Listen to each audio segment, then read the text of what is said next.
All right. The guys that didn't practice, Jalen Rose didn't participate today. Xavier did a little bit of the teamwork, but that was it. And then everybody else worked. Look forward to the challenge of playing the Eagles. We know they're a good football team, and we look forward to bringing them in to Arrowhead Stadium here. So that time's yours. Is there any chance that Xavier could play on Sunday? I'd probably tell you it's slim, but there's still a chance, yeah. The initial look at the injury seemed pretty grim. Safe to say the training staff was pleasantly surprised at what they were able to find coming out of it. On what now? Just coming out, it's a better outlook for him than maybe anticipated. Yeah, no, he's doing very well. Yeah, he's doing very well. So positive, all the stuff's positive. Yeah. Okay. Is that it? All right, thanks, Coach. More than 200 days have passed since that crushing Super Bowl defeat, and now we face the moment of truth. The Chiefs are preparing to host the Eagles at Arrowhead Stadium for what promises to be an explosive rematch. This matchup carries far more weight than your typical Week 2 encounter. The historical rivalry stands perfectly balanced, with both teams holding 6 victories apiece in their all-time series. Their Super Bowl meetings tell a compelling story of back-and-forth dominance. Kansas City claimed victory with a thrilling 38-35 triumph in 2023, only to suffer a devastating 40-22 defeat this past February. These numbers reveal more than simple statistics. They represent a genuine championship-caliber rivalry where every possession matters. Patrick Mahomes has delivered solid but not spectacular performances against Philadelphia's defense. Through 2 meetings, he has accumulated 455 passing yards with 7 touchdowns and maintained a respectable 103 passer rating. However, Philadelphia's defensive unit has consistently made the superstar quarterback earn every yard. Those 6 sacks surrendered in Super Bowl 59 remain a painful memory that lingers over this upcoming clash. Travis Kelce has remained productive in this matchup, recording 29 receptions for 290 yards and 3 touchdowns across 5 games against the Eagles. While these numbers demonstrate consistent contribution, they fall short of the complete dominance we typically expect from the All-Pro tight end. If you're enjoying this breakdown of what could be the game of the week, make sure to hit that subscribe button for more in-depth NFL analysis. Heading into this crucial early season showdown, expectations run high for Kansas City to establish early momentum. However, Coach Andy Reid faces significant challenges that mirror the problems that derailed their season opener against Los Angeles.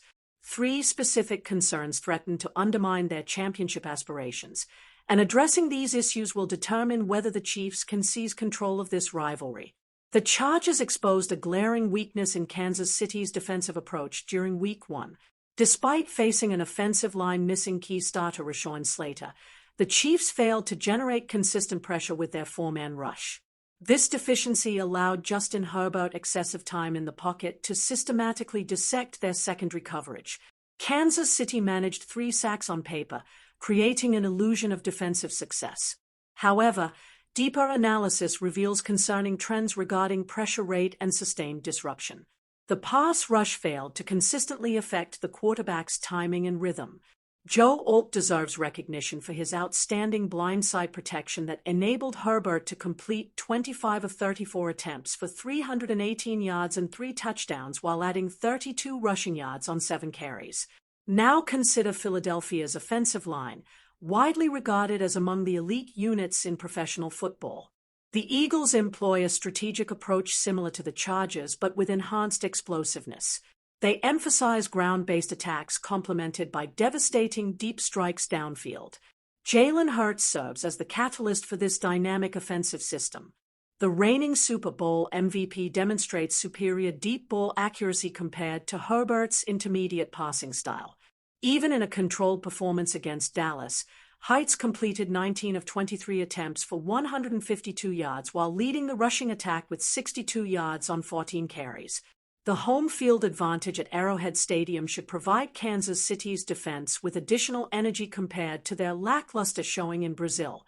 Chris Jones struggled in the season opener, but his track record suggests immediate bounce-back potential since he rarely produces consecutive poor performances.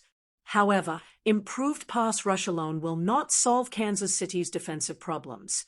Philadelphia's offensive line has proven virtually impossible to dominate through conventional four-man pressure.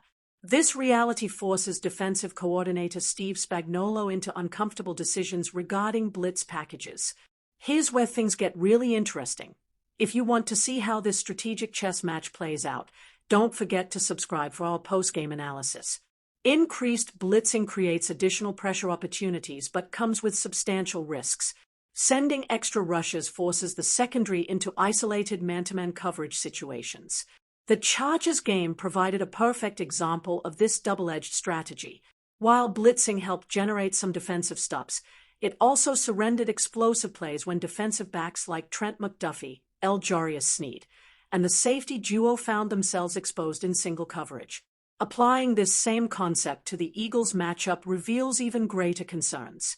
Instead of facing the Chargers' receiving core, Kansas City must contain A.J. Brown and Devonta Smith, two receivers who excel at defeating man coverage. These elite targets possess the speed and route-running precision to exploit any coverage breakdown. Jalen Hurts ranks among the most accurate deep ball passes in the league, making him particularly dangerous when defenses commit extra rushes. If the blitz fails to reach the quarterback quickly, the result often becomes explosive passing plays that can shift game momentum instantly. The Chiefs find themselves caught between two problematic alternatives: rush for and allow Hurts comfortable pocket time, or blitz aggressively and risk catastrophic big plays to Philadelphia's dynamic receiving duo.